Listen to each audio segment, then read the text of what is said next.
తమ్ముడా, నీ ఉద్యోగ స్థలంలో నీ ప్రవర్తన పరిమళాన్ని వెదజల్లేటట్లుగా ఉందా? నీ మాట తీరు పరిమళాన్ని వెదజల్లేటట్లుగా ఉందా?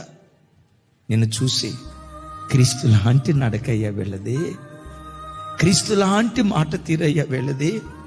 మనకులాగా పోకిరిగా ప్రవర్తించే వాళ్ళు కాదు, మనకులాగా అల్లరచిల్లరగా వీధులకెక్కి కొట్లాడుకునే వాళ్ళు కాదు.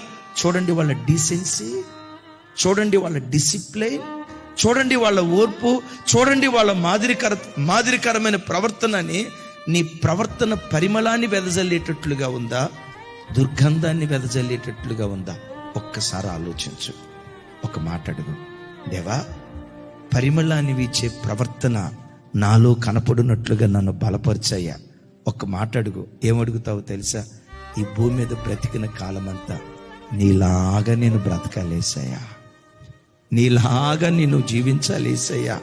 ప్రజలు నాలో నిన్ను చూసే కృప దయచేయ్యా. కావాలి క్రీస్తుకి. ప్రవర్తనలో పరిమళాన్ని వెదజల్లే క్రైస్తవులు క్రీస్తుకు కావాలి.